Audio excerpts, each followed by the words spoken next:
welcome. You're watching Money, and I'm Samira Abdi. After raising the 80C limit in the last budget by 50,000 rupees to 1.5 lakhs, we understand now from government sources that this time around the headroom to tinker there might be limited in the upcoming budget. However, many of the experts I've been speaking to say that the expectation this time around is perhaps of some changes in the tax structure of the National Pension Scheme, or the NPS as we call it. Currently, your contribution to NPS as well as the returns are tax-free, but there is a tax implication when you withdraw your corpus. So can this final tax element be done away with this time?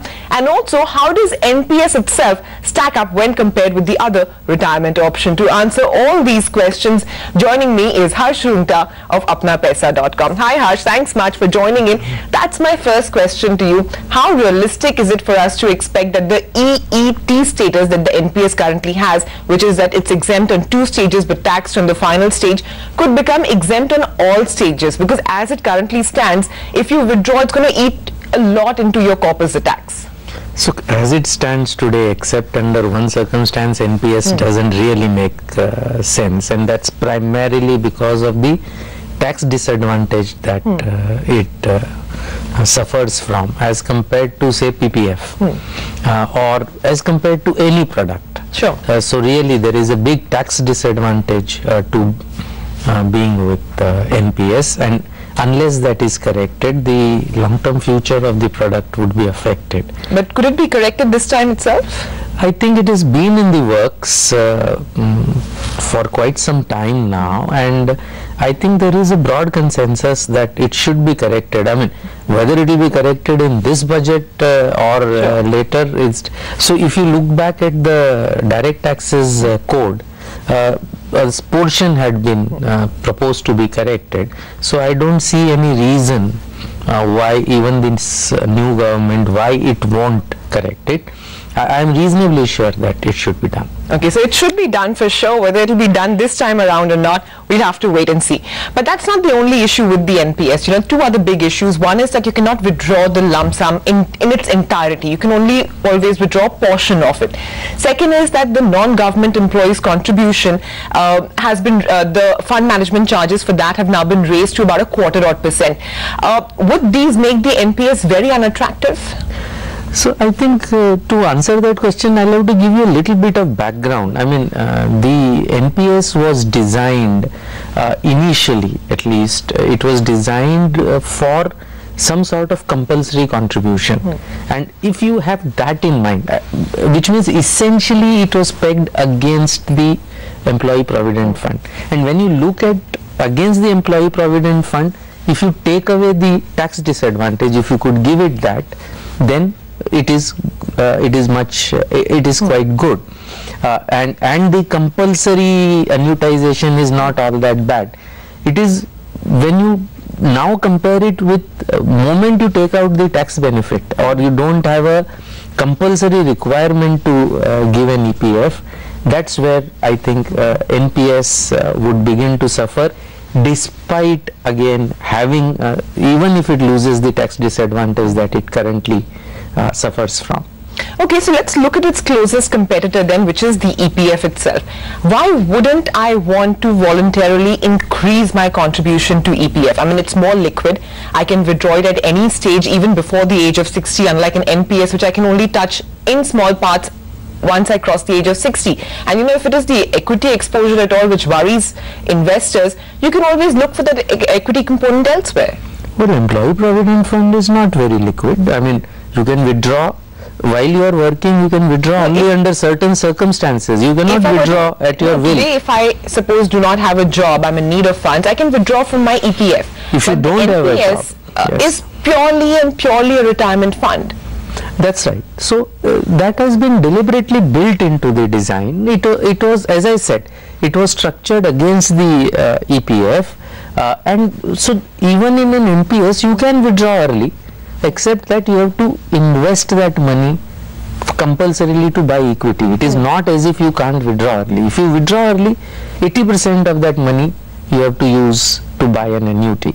So the whole idea of that thing was to make sure that you have some sort of a fixed return over the rest of your lifetime. I think that was the basis on which this entire product has been designed.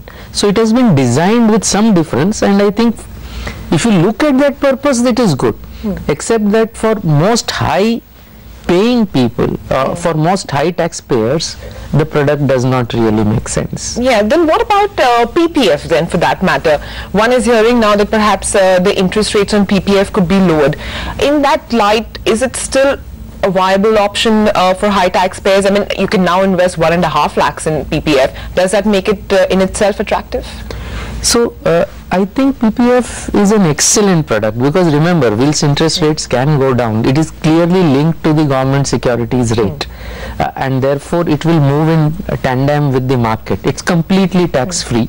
Sure, liquidity is rather restrictive, but despite that, PPF by far, even better than the EPF, I think PPF by far remains my product of choice to the extent of debt allocation. You need to allocate. I think that's important. To the extent you need to allocate to debt and equity, and to the extent of the tax benefit, I think PPF is an excellent choice. So for debt and for tax benefits, PPF is an excellent choice. Okay, so let me throw another option at you then, since we're talking about tax incentivized schemes. What about the plans offered by mutual funds, retirement plans by mutual funds or insurance companies? I mean, they have a tax exemption also up to 1.5 lakhs. But you know, this demand that we've been having of additional tax benefits for retirement plans hasn't yet come through in any of the budgets. Are these plans in themselves good? I mean, should I opt for a retirement plan itself by a mutual fund, or should I just opt for one of these schemes and plan my retirement anyway? So just a small correction, Sumaira. Additional benefit for retirement exists today for the NPS for employed people. Your employer, if he contributes up to 10% of your basic plus DA, that is over and above the 1.5 lakhs, and that I think is something every taxpayer should take. Sure. That's really good, because that's over and above the 1.5 lakh limit. Other than that, within the limit of 1.5 lakhs, if your major consideration is tax benefits, then very clearly now you have these retirement funds. A lot of them have been approved, and more are in the works. Signal, yes. Plus you have ELSS. I mean, there is nothing, no rule that says you can't allocate your ELSS investments towards your retirement corpus. Between the two, between ELSS and the retirement funds, the difference is the retirement funds are going to have a smaller element of equity and a larger element of debt. ELSS is pure equity. So I would much rather do ELSS to the extent I want equity. To the extent I want debt, I would go for PPF.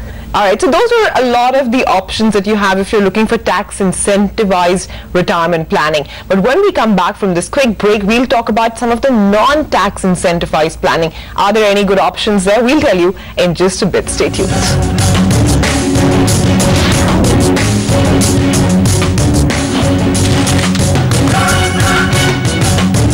Welcome back. You're with Money, Money, Money. We've been talking about which are the various options available for you to plan for your retirement. How good a scheme is NPS? How does it stack up with the other various options available? So basically, the good and bad of retirement planning. With us is Harsh Roongta of Apnapaisa.com. Harsh, just before we went into the break, we were talking about ELSS. If there is a case to be made for ELSS, surely there should be a case to be made for direct investment into equity as well, especially for younger people who are planning their retirement, which is a long time away, and also given the fact that the economy is on the mend, so there could be any number of wealth creators out there. How good a plan would that be?